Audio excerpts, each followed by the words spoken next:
पंजाब के लिए। और इस तरीके से जम्मू कश्मीर, उत्तराखंड, बहुत सारी ऐसी जगह हैं जहां पर ऐसी आपदा आई, ऐसा संकट आया जो कि लाखों करोड़ों लोग घर से बेघर हो गए। पंजाब से लेकर के भारत या दुनिया किसी भी हिस्से में बाढ़ से जो प्रभावित हैं, जो लोग अपने माता पिता भाई बहन से बिछड़ गए, चिंतित हैं, परेशान हैं, जो भूखे हैं, प्यासे हैं, बच्चे रो रहे हैं, बिलख रहे हैं, अपनी मदद और सहायता पहुँचाएँ पिता परमेश्वर। आप सभी को जय मसीह की। मेरे प्रिय भाइयों, आज ये बहुत दुख का समय है कि आज हमारे भारत देश में ऐसे बहुत सारे राज्य हैं जहाँ पर दुख, मुसीबत, परेशानी, अनेक प्रकार की समस्याएं हमें झेलनी पड़ रही हैं। खास करके उन इलाकों में जहाँ पर आप अच्छी तरीके से जानते हैं, पहाड़ हैं, पर्वत हैं, नदियाँ हैं, अनेक प्रकार की जो चीज़ें आज प्राकृतिक हैं, कहीं न कहीं उसी के वजह से आज हमारा जीवन अस्त व्यस्त हो चुका है। मैं बात कर रहा हूँ कि पंजाब में बाढ़ की संकट में प्रभु हमारे साथ है। हमें भरोसा और विश्वास रखना चाहिए कि परमेश्वर हमारी हर तरीके से मदद और सहायता करता है। हमें बिल्कुल भी ये नहीं भूलना चाहिए कि हमें याद करना चाहिए कि नूह के समय में ऐसी घटना हमें देखने को मिल रही थी, जहाँ पर सारे संसार के लोग प्रभु यीशु मसीह के मतलब परमेश्वर के संदेश के द्वारा नूह को, पूरी दुनिया को, जगत को संदेश दिया, लेकिन लोगों ने विश्वास नहीं किया, परमेश्वर के मतलब खिलाफ जाते रहे। फिर एक दिन ऐसा समय आता है कि पूरी दुनिया, पूरा संसार बाढ़ में और पानी में डूब जाता है। ये बहुत बड़ी घटना है और जिस तरीके से अभी जो प्रेजेंट टाइम में ऐसी घटनाएं घट रही हैं, कहीं न कहीं ये संकेत हैं परमेश्वर की ओर से कि जिस तरीके से हम जानते हैं भारत देश में मसीहत को किस हद तक या दुनिया के किसी कोने में आप देखते होंगे वहाँ पर सताया जाता है। दरअसल जो मैं बात करने वाला हूँ, पंजाब की बाढ़ यदि आई है तो हमें सर्वप्रथम डरना नहीं चाहिए, घबराना नहीं चाहिए। ऐसे बहुत सारे, जम्मू कश्मीर हो, हिमाचल प्रदेश हो गया, उत्तराखंड हो गया है, पंजाब हो गया है, देहरादून हो चुका है, ऐसे अनेकों जगहों पे अनेकों हजारों की लोगों की संख्या, जो लोग पता नहीं वो कहाँ चले गए, जो कि लापता हैं। हजारों, लाखों, करोड़ों की संख्या में घर उजड़ गए, हजारों की संख्या में गांव के गांव बह गए। ये बहुत बड़ी घटना है मेरे प्रिय भाई बहनों। जिस तरीके से आज हम बात करें पंजाब में आई बाढ़, जो कि भीषण बाढ़ है, ये बहुत ज़रूरी है कि जिन्होंने बाढ़ के चलते अपना घर परिवार, अपने बच्चे, अपने बेटे और बेटियों को खो दिया, यहाँ तक कि अपना पूरा जो व्यस्त जीवन था, सुरक्षित जीवन था, वो सब कुछ पानी में बर्बाद हो गया। सरकार भी मदद कर रही, कुछ लोग भी मदद कर रहे हैं, समाज के अच्छे लोग भी इस पर काम कर रहे हैं, जिसके हिसाब से जो बन पड़ता है वो मदद कर रहा है। लेकिन जिस तरीके से आज ये पल भर में जो हमें देखने को मिला, पंजाब अच्छा खासा मतलब एक स्टेट था जहाँ पर मतलब माना जाता है कि वहाँ पर चावल की मतलब उत्पत्ति होती है सबसे ज़्यादा। तो मेरे प्रिय भाई बहनों, ऐसे समय में मनुष्य कमज़ोर पड़ जाता है, लेकिन परमेश्वर का वचन कहता है कि मैं तुम्हें ताकत देता हूँ।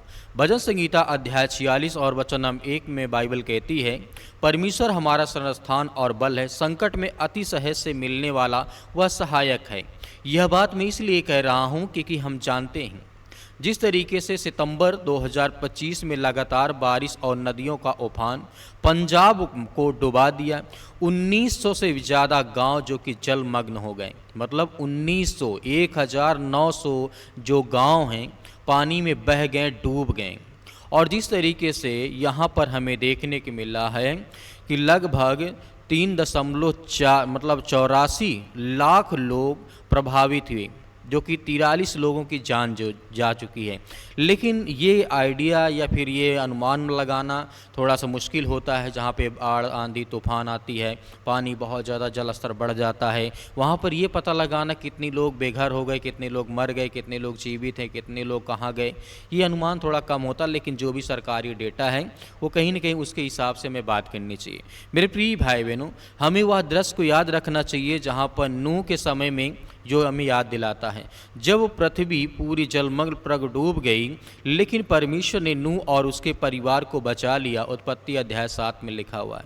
मेरे प्रिय भाई ने हमें याद रखना चाहिए कि परमेश्वर का वचन कहता है जो संसार में आज लोग बो रहे हैं वो काटेंगे, जैसे नूह के समय में हुआ था। परमेश्वर ने बहुत सारे लोगों के द्वारा संदेश भिजवाया, पहुंचाया, लेकिन फिर भी लोगों ने जिस तरीके से, जिस हद तक आज देश दुनिया में देखने को मिल रहा है, उस समय में भी यही सारी चीज़ें थी। परमेश्वर को नकारते गए, मारना पीटना लोगों को, मतलब परमेश्वर की आराधना स्तुति को बंद करना, बहुत सारी बातें हम देख सकते हैं बाइबल के आधार पे। लेकिन मैं आगे बात करना चाहता हूँ, अब जहाँ पर इतनी बड़ी तबाही हो तो कहीं न कहीं हमें प्रार्थना करने की आवश्यकता है, मदद करने की आवश्यकता है। गाँव में लोग भूखे और प्यासे जूझ रहे हैं, लड़ रहे हैं, परेशान हैं, हताश हैं, निराश हैं, बच्चे रो रहे हैं और बुजुर्ग अपनी ज़मीन की बर्बादी देख करके, अपनी ज़मीन की फसल की बर्बादी देख करके रो रहे हैं। लेकिन ये हमारा आज कर्तव्य बनता है कि दुख की घड़ी में जहाँ पर देखने को मिलता है, चाहे वो चर्च हो, बहुत सारे चर्च यहाँ पर अप्रभावित हो चुके हैं, बहुत सारे चर्च के अंदर पानी घुस चुका है, बहुत सारे चर्च आधे से ज़्यादा डूब चुके हैं, बहुत सारे ऐसे मस्जिद हैं, चर्च हैं, मतलब कि आप जानते हैं मंदिर है, गुरुद्वारा है, जो कि आप जानते हैं जहाँ पर 2000 से अधिक गांव की पता ना हो तो वहाँ पर कहीं न कहीं चर्च, मंदिर, गुरुद्वारा रहा होगा। लेकिन आज वो सब डूब चुके हैं। यह वचन हमें याद दिलाता है कि परमेश्वर का वचन यहाँ पे कहता है, बाइबल बताती है, मत डर क्योंकि मैं तेरे संग हूँ। जब आपकी जीवन मुश्किल घड़ी आती, समस्याएं आती हैं, तो प्रभु का वचन हमें आश्वासन देता है कि आपको डरने और भयभीत होने की आवश्यकता नहीं। आज ये दुख की घड़ी है, आज हमें खड़े होना पड़ेगा, चाहे वो हिंदू हो, चाहे मुस्लिम हो, चाहे ईसाई हो, चाहे बौद्ध हो, चाहे जैनिस्ट हो, किसी भी जात का हो, किसी भी धर्म का, किसी भी लिंग का क्यों ना हो। आज हमें हर व्यक्तियों के लिए, जिस तरीके से अंकुर नरूला मिस्ट्री भी काम कर रही है, जहाँ पर बच्चे रो रहे हैं, बिलख रहे हैं, परेशान हैं, जहाँ पर रास्ता बंद हो चुका, पानी जाने की व्यवस्थाएँ नहीं हैं, खाना ले जाने की कोई व्यवस्थाएं नहीं है, लाइट नहीं है, वहाँ पर उनकी टीम के माध्यम से, हालांकि बहुत सारी ऐसी टीमें हैं जो कि मसीह समाज के लोग लगातार पंजाब में काम कर रही हैं, लेकिन अंकुर नरूला के चर्च में भी काफ़ी ज़्यादा इस समय जल स्तर बढ़ा हुआ है। मेरे प्रिय भाई बहनों, यहाँ पर जो कि हम जानते हैं सरकार तो अपनी राहत और मदद पहुँचा ही रही है, बहुत सारे इसमें राहुल गांधी ने भी कहा है, पंजाब जिस तरीके से उत्तराखंड, बहुत सारी चीज़ों को लेकर के नाम उन्होंने बताया है। ये दुख की घड़ी है, इसमें किसी प्रकार की कोई राजनीतिक नहीं होनी चाहिए। हर समाज का व्यक्ति खड़ा होकर के एक दूसरे की मदद करे तो कहीं न कहीं हम सभी लोग एकत्रित होकर के परमेश्वर से दुआ भी कर सकते हैं और एक साथ मिल करके कहीं न कहीं हम सभी लोगों की जान और हर तरीके से उनकी मदद और सहायता कर सकते हैं। क्योंकि जब परमेश्वर का क्रोध भड़कता है ना, तो संसार का कोई भी इंसान कितना भी पावरफुल क्यों ना, कितना धनवान, कितना भी ताकतवर, वो संसार के जो भी दृष्टि में अपने आप को मजबूत समझता हो कि नहीं बहुत बड़ा शक्तिशाली हूँ, प्राकृतिक मेरा कुछ नहीं कर सकती, वो सब परमेश्वर के हाथों में है। इसी घमंड में जो व्यक्ति रहता है, कहीं न कहीं उसको एहसास दिलाती है ये पृथ्वी या फिर धरती, आकाश, जो भी प्राकृतिक हैं, जो भी परमेश्वर के हाथों में हैं, वो परमेश्वर कहीं न कहीं हर चीज़ों को देखता है। मेरे प्रिय भाई बहनों, हम जानते हैं जिस तरीके से बाइबल बताती है, 1 कुरिन्थियों अध्याय 13 वचन नंबर 7 में बाइबल साफ साफ कहती है, प्रेम सब कुछ सह लेता है, सब कुछ विश्वास करता है, सब कुछ आशा रखता है, सब कुछ सहन करता है। प्रेम ही है। नफरत फैला करके आप दूसरे की मदद या दूसरे की सहायता नहीं ले सकते हैं।